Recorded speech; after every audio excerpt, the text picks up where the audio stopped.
Здрасти! Здравей, представи се. Казвам се Делян Тодоров, от Варна. На колко години си? 30 години. Как започна да се занимаваш с slackline? Серафим Захариев, той е известен slackline-ър, който се занимава дълги години с този спорт.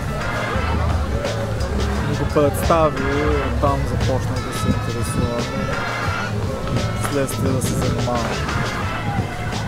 Как реши да създадеш този клуб?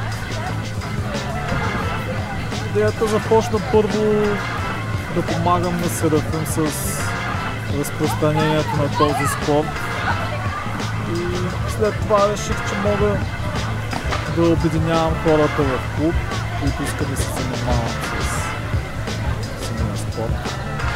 Нужни ли са някакви специфични качества и умения? Нужно е голямо желание, търпение. Общо взето това не са трудно постижими неща. Какво се случва с тялото на човек и съзнанието, когато се качи върху въжето? Човекът се качи, се използва всички мускули от тялото и е необходимо да изчисти максимално съзнанието си, за да може да бъде концентриран, което да го задържи на лента. А какъв ефект има slackline върху живота на хората, които го практикуват? За други хора не мога да кажа, но за себе си да кажа, че ми помогна в много труден момент в живота ми да намеря едно вътрешно спокойствие и да правя нещо смислено. Какви са ти бъдещите планове с развитието на този клуб?